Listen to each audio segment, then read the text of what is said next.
오늘의 말씀은 마태복음 20장 30절에서 31절 말씀입니다. 맹인 두 사람이 길가에 앉았다가 예수께서 지나가신다 함을 듣고 소리 질러 이르되 주여 우리를 불쌍히 여기소서 다윗의 자손이여 하니 무리가 꾸짖어 잠잠하라 하되 더욱 소리 질러 이르되 주여 우리를 불쌍히 여기소서 다윗의 자손이여 하는지라. 아멘. 웨이드 보거스라고 하는 유명한 선수가 있습니다. 야구의 명예의 전당에 들어갈 만큼 아주 전설적인 대단한 선수인데, 사실 이 선수가 실력도 유명했지만 이 선수를 유명하게 한 것은 따로 있었습니다. 그것은 경기 전후로 이 선수가 지켰던 독특한 습관 때문에 이 선수가 더 유명해졌는데, 예를 들면 이 선수는 매일 정확히 1시 47분이면 집을 나서야 되고 4시 47분이면 운동장에 딱 들어가야 되고 5시 47분이 돼서야 운동을 시작해야 되고 6시 47분에는 마지막으로 달리기를 하면서 운동을 마무리해야 되고, 경기 전에는 굽든 튀기든 아니면 조리든 반드시 닭고기만 먹어야 되고, 또 첫 수비를 하기 전에는 운동장에 널려있는 조약돌 3개를 주워서 먼저 던지는 독특한 습관을 반드시 해야 되고, 이런 등등의 이 선수만의 루틴이라고 하죠. 자기가 지키는 독특한 습관이 한 80개 정도가 있다는 거예요. 그래서 이거를 해야만 자기는 그날 경기가 잘 풀리는 거예요. 그래서 매일 80개의 그런 걸 하는 거예요. 그러니까 사람들이 이 선수를 다 비웃는 거예요. 운동선수가 그런 미신을 믿고 그런 거에 의해서 너를 맡길 수 있느냐, 이렇게 많은 사람들이 그를 비웃습니다. 그런데 그는 사람들의 비웃음과 조롱이 있음에도 끝까지 이 루틴을, 습관을 버리지 않고 그렇게 매일같이 80개의 습관을 지켰다는 거예요. 왜 그러냐? 이 선수가 어느 인터뷰에서 이런 말을 했어요. 작은 데서 흐트러지지 않아야 그것이 나중에 타격을 하든 수비를 하든 그 폼이 작은 데서부터 시작돼야 끝까지 가는 것이다. 저는 이 선수의 말에 일부 공감이 됩니다. 여러분, 스포츠를 좋아하시는 분들 알겠지만 운동을 무조건 좋아하고 열심히 한다고 잘하는 게 아니에요. 모든 스포츠의 기본은 처음에 자세를 잘 잡아야 돼.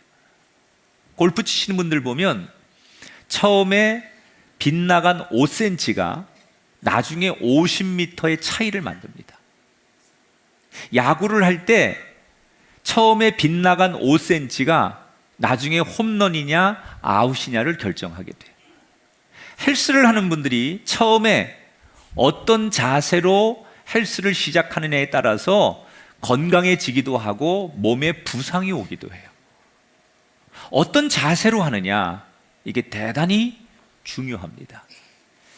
자, 이 공식을 우리가 신앙생활하는 교회에도 적용을 해보면, 우리가 기도의 자리에 열심히 나가서 주여라고 외친다고 기도를 잘하는 게 아니라는 거예요. 사실은 기도의 자리에 나가기 전에 마음가짐, 준비가 되어 있는 상태에서 기도를 하러 가야지, 그 마음과 준비가 안 된 상태에서 그냥 나가서 기도하는 것은 나중에 엄청난 결과의 차이가 만들어진다는 거예요. 우리는 기도의 자리에 가 있으면 기도하는 거고, 내가 눈 감고 입을 열어서 주님을 부르면 내가 기도를 다 했다고 생각하는데 아니라는 거예요.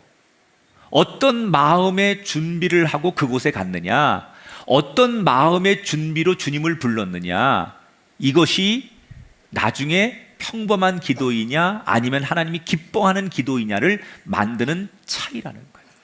자, 그렇다면 오늘은 기도를 시작하기 전에 우리가 어떤 마음 자세로 기도해야 될까?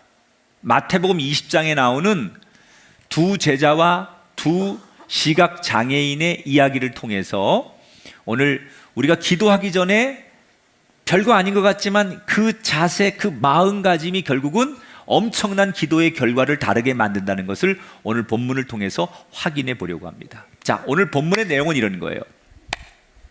예수님께서 처음에는 갈릴리를 중심으로 사역을 하시죠.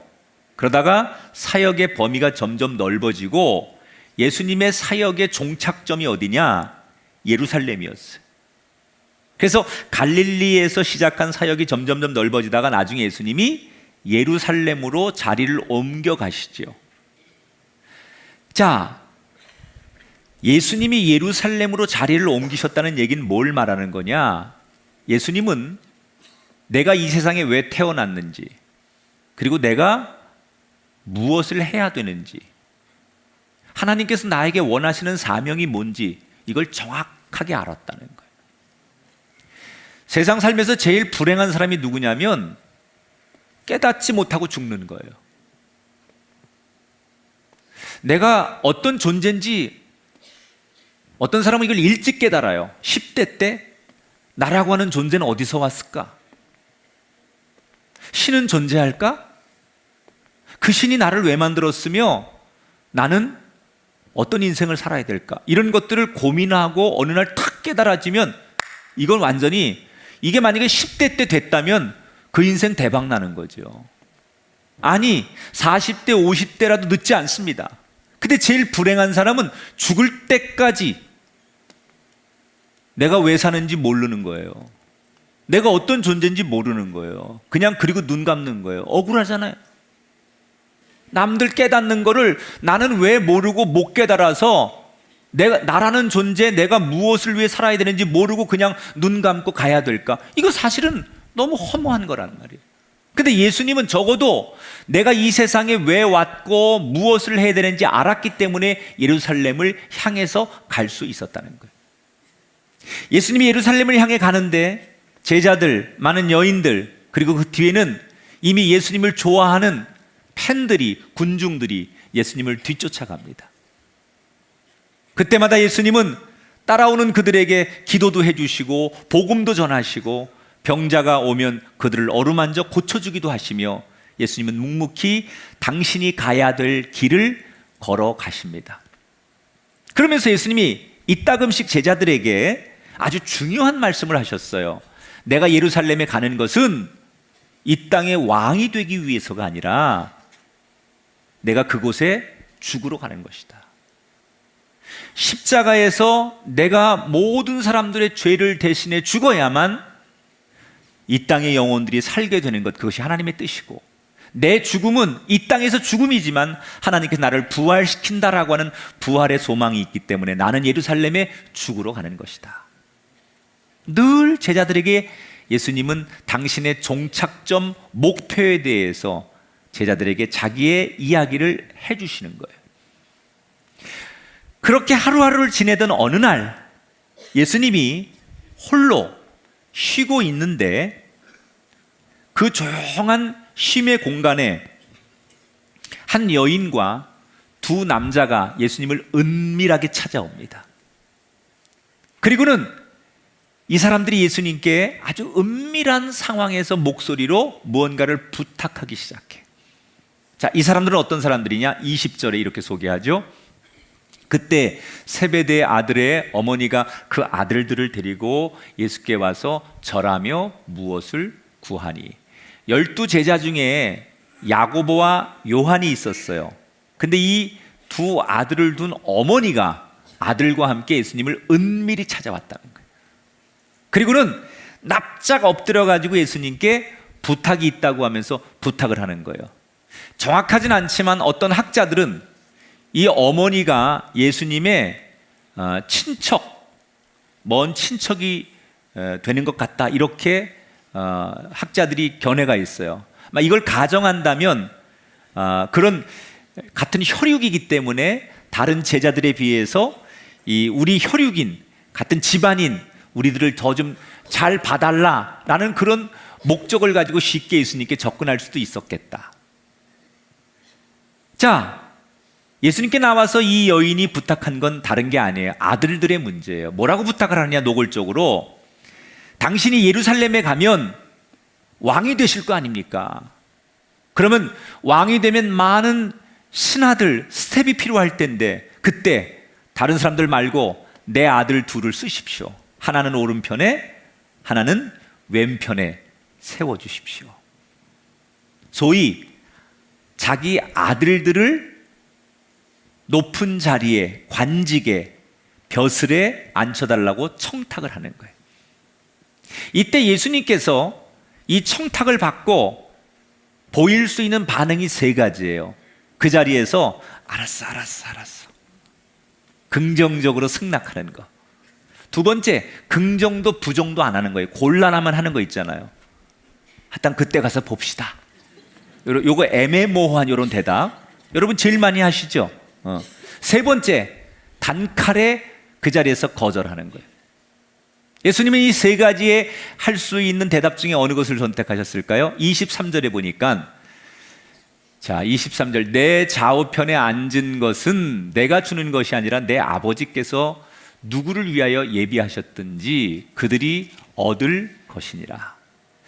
한마디로 말해서 들어줄 수 없다는 거예요.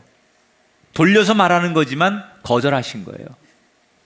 자, 지금 어머니와 제자들이 애타고 간절한 마음을 가지고 예수님 앞에 나와서 매달리는 거예요. 모르는 사이도 아니에요. 제자이거나 아니면 어떤 학자들이 얘기했던 대로 인척의 관계일 수도 있어요. 그러면 그래도 비빌 수 있는 관계이기 때문에 나와서 간절하게 애절하게 매달려서 부탁을 했는데, 예수님은 그 간절함 애절함을 뒤로 하고 매정하게 단번에 그들의 청을 거절하셨다는 거예요. 예수님은 왜 그토록 그들이 간절한 소원을 가지고 나와서 부탁을 하는데 그들의 소원을 거절하신 걸까? 자, 22절에 그 힌트가 있어요. 같이 읽어볼게요. 22절이요. 시작. 너희는 너희가 구하는 것을 알지 못하는도다. 너희들 나한테 뭐라고 말했느냐? 내가 예루살렘에 가면 왕이 될 거라고? 지금 너희들이 나한테 부탁한 게 뭐냐라고 다시 되묻는 거예요. 나는 너희들에게 내가 시간만 있으면 내가 예루살렘에 가는 목적을 계속 설명해 주지 않았느냐? 이 땅의 왕이 되기 위해서 예루살렘에 가는 것이 아니라 내가 예루살렘에 가서 해야 될 일은 하나님 아버지의 뜻대로 내가 낮아지고 십자가에서 죽는 것이 하나님이 나에게 원하시는 일이기 때문에 나는 세상의 왕이 되러 가는 것이 아니라 세상의 종이 되기 위해서 예루살렘에 가는 것인데, 너희들은 나한테 지금 뭘 요청하느냐? 내가 예루살렘에 가서 왕이 되면 높은 자리를 한 자리씩 달라고 말하지 않느냐? 예수님의 말은 왜 내가 하는 얘기를 제대로 못 알아듣고 엉뚱한 질문을 하느냐, 그 얘기예요. 사실 지금 이 야고보와 요한의 어머니가 와서 청탁을 하러 바로 직전에, 이 사건 직전에 예수님께서 제자들에게 내가 예루살렘에 가는 목적을 설명하셨어요. 그리고 얼마 지나지 않아서 그 예수님은 아주 뜨겁게 예루살렘에 가는 목적을 설명하고 나서 곧바로 그 어머니하고 두 제자가 와서 예루살렘에서 왕이 되면 우리를 잘 봐달라고 청탁하는 거예요. 다시 말하면 야고보와 요한이나 그의 어머니는 예수님이 하신 말씀은 전혀 들으려고 하지 않아요. 그저 자기들의 마음의 소원, 자기들이 바라는 거, 자기들이 원하는 것만 말하고 싶어서 예수님께 나왔다는 거예요. 지금 예수님의 이 두 제자와 이 어머니는 너무 간절해요. 그래서 다른 동료들 몰래, 다른 사람들보다 먼저 은밀하게 나와서 예수님 앞에 엎드려서 무릎을 꿇고 간절한 표정과 간절한 마음으로 매달리는 거예요.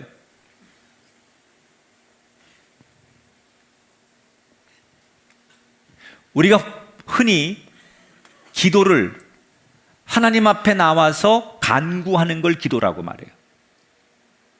그렇다면 지금 이 여인과 두 아들이 예수님 앞에 나와서 간절한 마음으로 자신들의 소원을 말하는 것도 기도예요. 그런데 예수님은 왜 이들의 간절한 소원의 기도를 거절하신 걸까? 지금 제가 설명한 곳에 우리가 기도를 드릴 때 제일 중요한 자세가 숨어 있다는 거예요. 간절하기 때문에 그 기도가 응답되고 안 되는 게 아니에요. 기도의 자리에 나가 있기 때문에 응답되고 안 되는 게 아니에요. 정말 중요한 것은 기도를 하기 전에 어떤 마음으로 기도를 임하고 어떤 자세로 기도의 자리에 가느냐, 이 첫 마음이 무엇이냐. 간절하지 않았기 때문에, 목소리가 작았기 때문에, 부르짖지 않았기 때문에 거절당한 게 아니에요. 따라합시다. 말은 줄이고 귀는 열어야 합니다. 사람이요, 구할 것이 많으면 말하기에 바빠요. 그런데 기도하는 사람들이 가장 중요한 자세는, 아무리 내가 할 말이 많고 소원이 많고 하나님 앞에 간절함이 많아도 그러면 그럴수록 먼저 들으려고 하는 자세, 듣기를 원해서 나가는 자리, 소원이 간절하면 간절할수록 오히려 입은 작게 귀는 크게 열어야만, 그게 기도의 자세에서 가장 중요한 자세라는 거예요. 지금 이 제자들이 간절함도 있었고 부르짖음도 있었고 합심하는 마음도 있었어요. 그런데 왜 이들의 소원이 거절되느냐? 예수님이 하시는 말씀을 듣지 않는 거예요. 자신들의 일방적인 의견, 자신들의 생각, 자신들의 열정, 자신들의 소원만 아르는 거예요. 이 커뮤니케이션이 안 되는 거예요. 주님이 뭐라고 말씀하시는지 그 말씀을 듣지 않았기 때문에 말하는 핀트가 어긋나기 시작하는 거예요. 언젠가 제가 EBS 방송국을 보니까 이런 실험을 하는 것을 그 카메라 관찰팀이 촬영을 해서 이제 내보내는 거예요. 6명의 사람들, 실험자들 6명을 상대로 면접을 보는 거예요. 근데 어떻게 면접을 보느냐? 첫 번째, 한 5분 동안은 그냥 일반적인 통상적인 면접을 봐요. 그다음에 두 번째 5분은 질문하는 면접관들이 굉장히 적극적인 경청을 하는 거예요. 그 사람이 질문을 하고 대답하면 고개를 끄덕이면서 어떻게 그런 생각을 할 수 있고 어떻게 그런 발상하냐고, 굿 아이디어 막 그러면서 막 칭찬도 해주고 격려도 해주는 거예요. 그 다음에 세 번째는 질문을 던지고 그 사람이 대답하는데 듣는 둥 마는 둥, 막 딴 일하는 척하고 메모하는 척하고 막 딴 데 바라보고 막 머리 긁고 막 무관심한 척하는 거예요. 그때 이 면접을 보는 사람들이 어떻게 반응하는가, 이걸 카메라로 관찰을 한 거예요. 자, 그냥 보편적인 면접을 할 때는 비슷해요. 근데 문제는 적극적인 경청을 하는 거예요. 뭐라고 얘기를 하면 별 얘기도 아닌데 그러냐 그러면서 막 그 얘기에 반응을 보이고 계속해서 그 이야기에 긍정적인 신호를 보내니까 이 면접하는 사람들이 막 신나가지고 경직됐던 게 풀려가지고 대답을 얼마나 잘하는지 술술술술 막 자기의 생각과 창의적인 얘기를 막 하더라는 거예요. 그런데 그 사람들이 곧바로, 면접관들이 조금 있다가 다시 시큰둥해가지고 자기 얘기를 안 들어주고 딴짓을 하고 뭐 관심을 안 두고 그러니까는 점점점 말수가 줄어들고 말을 버벅거리고 자기들이 대답해야 될 내용들을 못 하더라는 거예요. 여러분, 우리가 드리는 기도도 똑같습니다. 흔히 기도를 주님과의 대화라고 이야기한다고 했잖아요. 그런데 주님과 우리가 대화를 하면서 듣지는 않고 내 말만 하게 되면 어떻게 될까요? 듣는 거 없이 그냥 일방적으로 내 얘기만 하면 그 기도가 잘 될 수가 없어요. 아니, 나중에는 기도가 시작됐는데 오히려 주님과 나 사이가 불편해집니다. 그런데 우리가 주님 앞에서 그 주님의 말씀을 잘 들으면 그 다음에 말하는 게 문제가 되지 않습니다. 어떻게 하면 내가 주님 앞에 조리 있게 정성을 다해서 설득할까? 이게 기도가 아니라 주님의 말이 잘 들리고 주님의 이야기가 내 가슴 속에 담아지면 말하는 게 문제가 되지 않고 내 주장을 펼치는 게 문제가 되지 않는다는 거예요. 사실 주님이 기뻐하시는 기도는 열정이 있느냐 아니면 정말 적극적이냐, 이것이 기도의 승패를 가름하는 것이 아니라 주님이 기뻐하는 기도는 주님의 소리를 듣고 그 소리에 반응하는 이야기가 전해질 때 그게 주님이 기뻐하는 기도라는 거예요. 여러분, 성경에 나오는 기도의 고수들이 있어요. 예를 들어서 사무엘 같은 사람, 사무엘이 얼마나 기도의 고수입니까? 그런데 그가 사무엘상 3장에 보면 이렇게 기도합니다. 여호와여 말씀하시옵소서, 주의 종이 듣겠나이다. 또 다른 기도의 고수 솔로몬을 보십시오. 솔로몬이 1000번제를 드리면서 그 절박한 심정으로 드리는 1000번제 속에 그가 드렸던 대표적인 기도가 뭐예요? 종에게 듣는 마음을 주셔서 선악을 분별하게 하옵소서. 그러니까 성경에 나오는 기도의 고수들, 정말 기도를 기도로 이해하는 최고의 기도의 영역 있는 사람들 보면 다 듣는 것에 관심이 있다는 거예요. 사랑하는 꿈의 교회 성도 여러분, 저와 여러분과 우리의 가정과 우리의 성전 위에 입이 먼저가 아니라 귀가 먼저 열리는 기도자가 되기를 축복합니다.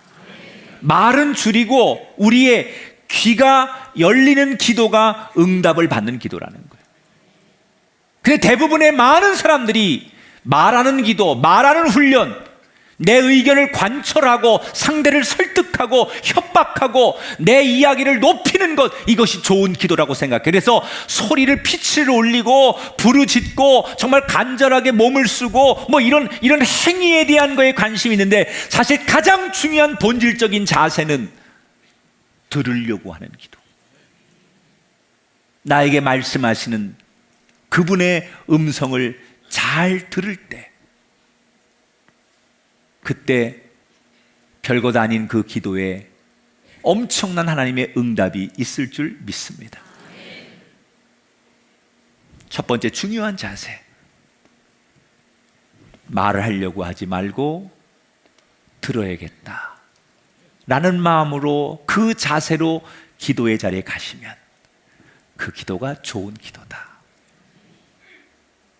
사실 야고보와 요한은 그날 예수님께 꾸지람을 받는 거예요. 나 같으면 그거 제자에서 잘랐을 거예요. 그런데 예수님은 그 무능하고 그런 제자들 그래도 혼은 내셨지만 그들을 데리고 다시 선교의 여정을 걸어가시죠. 그러던 중에 예수님이 그들을 데리고 다시 이제 예루살렘을 가다가 여리고라고 하는 마을을 지나가게 되십니다. 그런데 이 여리고에서 예수님이 의도하지 않은 일을 만나게 돼요. 그래서 살다 보면 사람이 의도하지 않은 일들이 많이 생깁니다. 여리고라는 데를 딱 갔는데 아마도 예수님은 조용히 그 동네를 지나가기를 원하셨던 것 같아요. 그런데 의도치 않게 사람들이 예수님을 알아보고 막 모여들기 시작하는 거예요. 얼마나 많은 사람이 몰려들었는지 말 그대로 거리가 인산인해를 이루는 거예요. 예수님이 이쪽으로 가면 사람들이 막 예수님을 쫓아가고, 예수님이 방향을 틀면 또 막 이쪽으로 예수님을 쫓아가고, 그렇게 혼란하게 예수님을 쫓고 예수님은 앞서가고 막 이러고 있는데, 갑자기 저 뒤쪽에서 마치 목이 찢어지는 듯한 그런 고성이 들리기 시작해요. 저 뒤에서 정말 목이 찢어져라고 부르짖는 어떤 소리가 들리는데 뭐라고 그러느냐? 주님, 저희들을 불쌍히 여겨주세요 그러는 거예요. 그러니 또 옆에 있는 사람이 예수님, 우리들을 불쌍히 여겨주세요. 알고 봤더니 거리에서 구걸하던 시각장애인 2명이 그렇게 목청이 찢어질 정도로 예수님을 간절히 부르는 거예요. 이때 사람들의 반응은 그들의 신분이 맹인이고 구걸하는 사람이라는 것을 알고서 사람들은 그들을 무시하죠, 짜증을 내죠, 그들을 핍박하죠. 이 당시에 거린이 사람들에게 저희를 불쌍히 여겨주세요 라고 하는 이 메시지는 한 푼 줍시오 라고 하는 그런 메시지예요. 그래서 사람들이 동전 몇 입을 쥐어주면서 저리 가라고, 그리고 그 사람들을 무시합니다. 그런데 이 맹인들이 다른 때 같으면 잠잠할 텐데, 그 동전 몇 입을 받았으면 목적을 이뤘으니까 잠잠할 텐데 그날은 아닌 거예요. 동전 몇 입 가지고 안 돼요. 더 크게 예수님 저희들 불쌍히 여겨달라고 더 목청이 터져라 부르짖기 시작하는 거예요. 그때 앞서가던 예수님의 발걸음이 멈췄어요.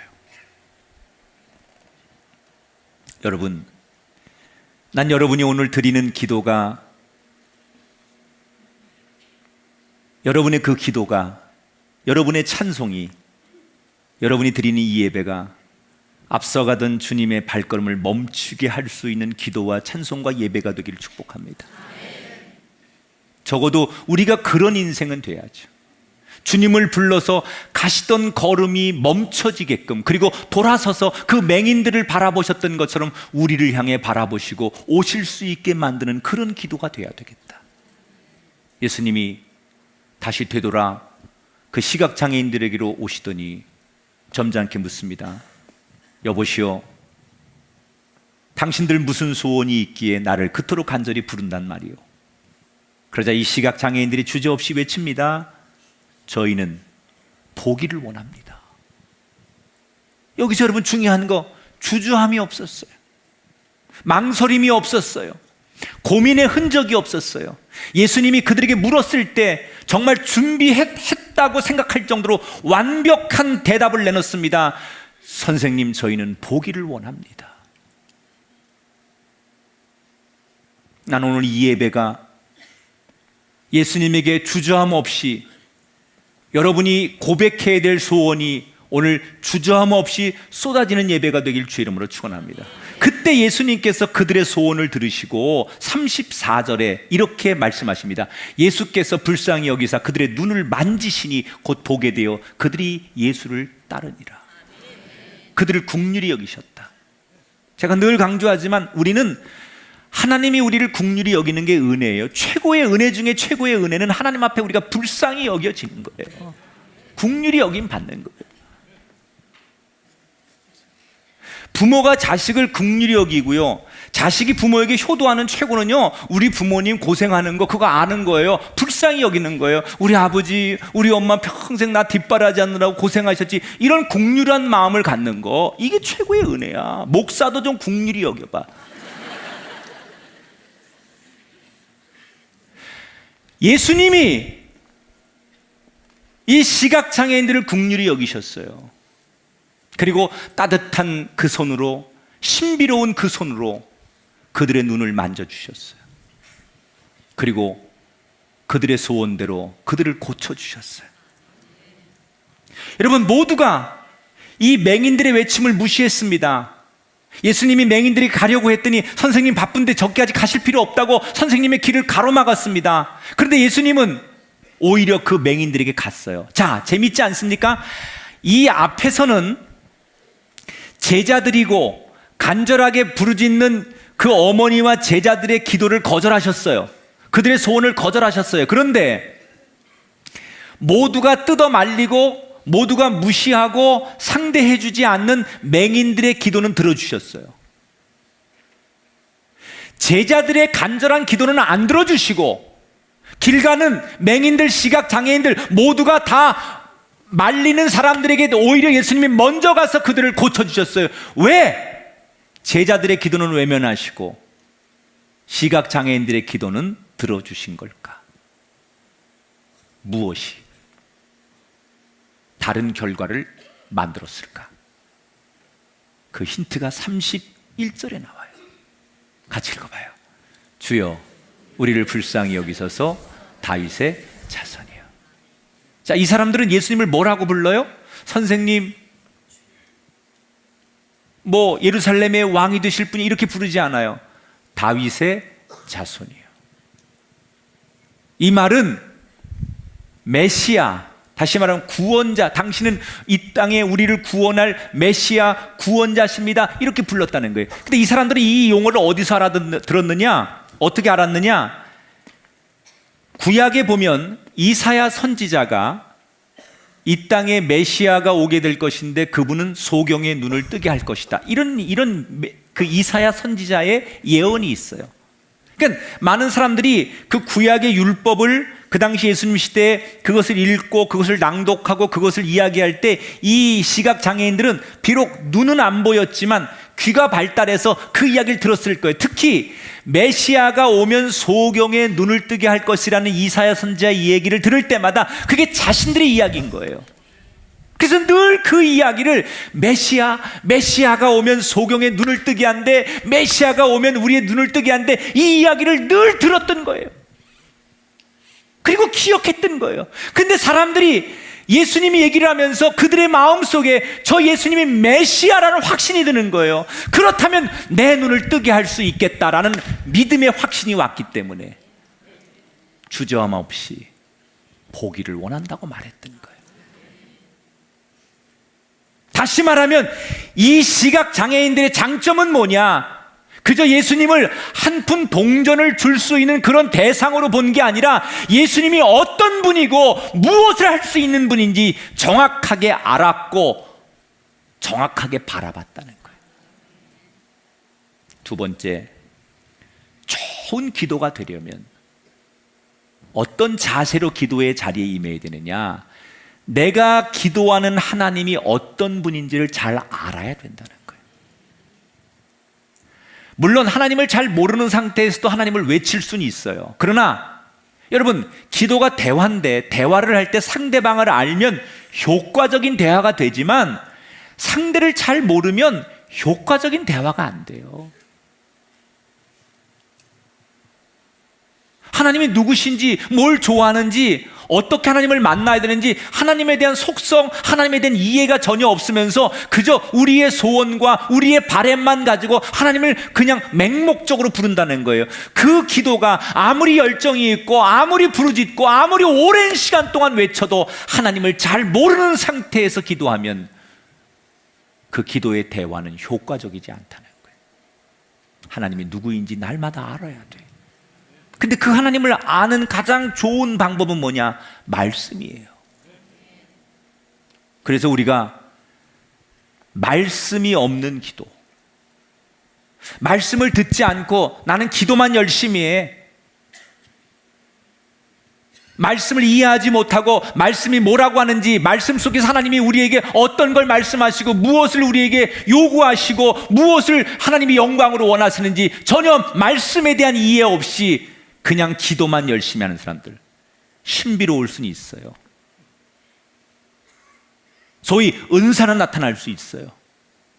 그러나 기도에 열매가 없다는 거예요. 두 맹인은 유창하기 때문에, 지식적인 언어적인 탁월한 능력이 있기 때문에 기도를 잘한 게 아니에요. 그들이 제일 잘했던 건 하나님을 바로 알았다는 거예요. 하나님은 하나님을 바로 이해하는 사람의 대화를 듣길 원하시는 거예요. 따라합시다. 기도는 하나님과 대화합니다. 할렐루야. 대화할 때 바른 자세가 필요해요. 말 많이 하는 것보다 들어주는 사람이 대화에는 대가예요. 하나님의 음성을 들으세요. 기도는 말하는 게 아니에요. 한국교회는 말하는 훈련만 시켜요. 한국교회 교인들은 말하는 기도만 할 줄 알아요. 하나님이 원하시는 것은 얘야, 내 얘기 좀 들어주렴. 내 소리 좀 들어주렴. 내 소리가, 내 톤이 작아져야 상대의 소리가 또렷하게 들리는 거예요. 주여, 내 소리에 파묻혀서 하나님이 나에게 말씀하시는 소리가 들리지 않으면 소통 없는 기도예요. 여러분, 기도하실 때 입을 열기 전에 귀를 여십시오. 그리고 내가 기도하는 그 주님이 누구신지, 창세기 1장에 나오는 그 하나님이 어떤 분이신지, 요한계시록에 나오는 그 하나님 우리에게 주시는 메시지와 진정한 의미는, 가슴속에 나오는 진정한 사랑의 의미가 무엇인지 하나님을 알고 기도하실 때 여러분 모두가 시각장애인처럼 열매 맺는 기도자가 될 줄 믿습니다. 고수가 되십시오. 기도의 고수가 되셔서 여러분 기도의 열매와 하나님의 응답이 가득하게 되시기를 주님의 이름으로 축원합니다.